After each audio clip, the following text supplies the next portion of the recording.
কড়াই থেকে তো তুলে নিয়েছি, নিয়ে এই ছোটো থালাইতে করে ভালো করে তুলে তুলে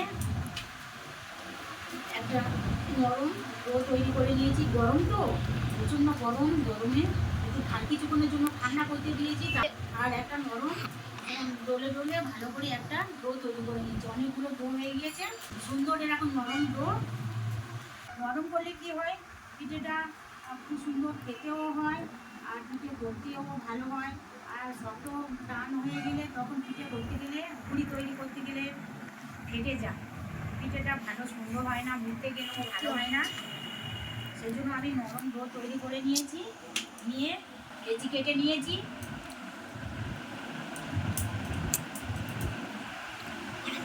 ছোটো ছোটো লেচি তৈরি করে নিয়েছি, একে একে সব পুরি তৈরি করে নিয়েছি।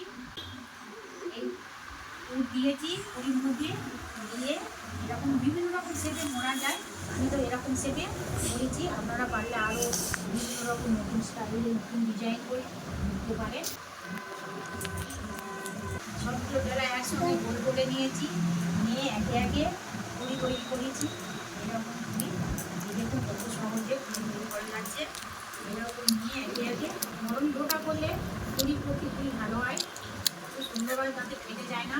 আর শক্ত হলে ফেটে যায়। এই একে একে পুরি দিয়ে দিলাম, ভিতরে দিয়ে দিলাম।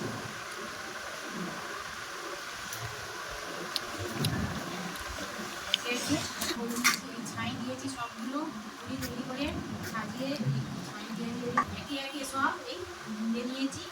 এগুলো না সব মোড়া হয়ে গিয়েছে। আর এই ডোটা এটা সেই পিঠের নাড়ু করবো বলে মাখিয়ে রেখেছিলাম, এটা ভালো করে মেখে নিয়ে লেচি কেটে ছোটো ছোটো আকারে করে নেবো হাত দিয়ে। তারপরে ভালো পিঠের নাড়ু। আর এই ছোটো ছোটো করেছি এগুলো মানে দুধ পুলি করবো। এই আমুল দুধ, এই দুধ দুধে ওটাবো।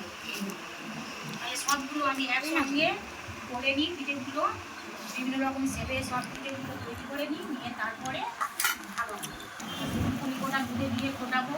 আর বাকি পিঠে গোটা স্টিমে ভাজিয়ে নেবো। তিলের নাড়ুগুলো হাতে তৈরি পুলির আকারে তৈরি করে নিয়ে তেলে ভেজে নেবো। নারকেল পিঠে ভাবানোর জন্য তো ওই তিজের হাঁড়িটা করে জল বসিয়ে দিয়েছি। আর এদিকে দুধ পুলি করবো বলে কড়া বসিয়ে দিয়েছি। এবারে গ্যাস ওভেনটা জেলে দেবো। কড়াটা ভালো করে গরম হয়ে গেছে, কড়াইতে 500 মতো জল দেবো।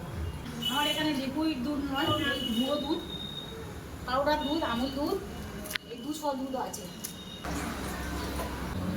500 বেশিতে জল দিয়েছি। জলের মধ্যে একটা তেজপাতা একটু কেটে দেবো, আর এই 3টে এলাচ দিয়ে দেবো। এলাচের মুখ ফাটিয়ে দেবো।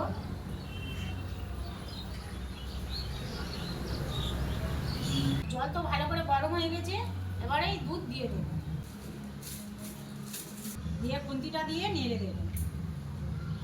জলের মধ্যে দুধ ভালো করে গুলে নেব। প্যাকেট তো দেওয়া হয়ে গেল, এই প্যাকেটটাও দিয়ে দেবো।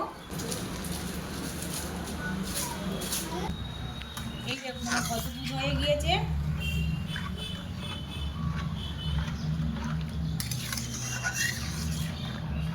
এই তো দুধ করে নিয়েছি।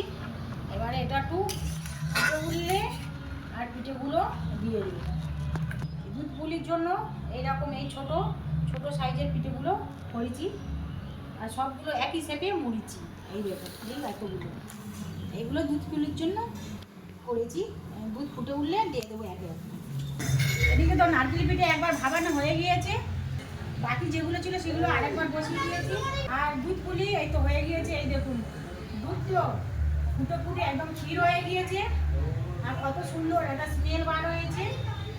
পিঠেও তো ভালোভাবে সিদ্ধ হয়ে গিয়েছে। এই দেখুন সঙ্গে সঙ্গে একদম বসে ঘন থপথপ করছে, কত সুন্দর হয়েছে দেখুন। এটা তো দুধ পুলি হয়ে গিয়েছে। আর এদিকে এই নারকেল পিঠে একবার ভাবানো হয়ে গিয়েছে, আর আরেকবার ভাবানো হচ্ছে। আবার এদিকে এই তিলের নাড়ু ভাজা হচ্ছে। দু রকম পিঠে, এটা নারকেল পিঠে, দুধ পুলি আর তিলের নাড়ু। বন্ধুরা আমার এই সহজ সরল সাধারণ পিঠে আপনাদের যদি ভালো লাগে বাড়িতে একবার হলেও ট্রাই করবেন। আশা করি তো ভালো লাগবে। আমি রিঙ্কু, আপনারা দেখছেন রিঙ্কুর সাধারণ রান্নাঘর। দেখা হবে নেক্সট এপিসোডে অন্য কোনো রেসিপি নিয়ে। আপনারা ভালো থাকবেন, সাবধানে থাকবেন, সুস্থ থাকবেন।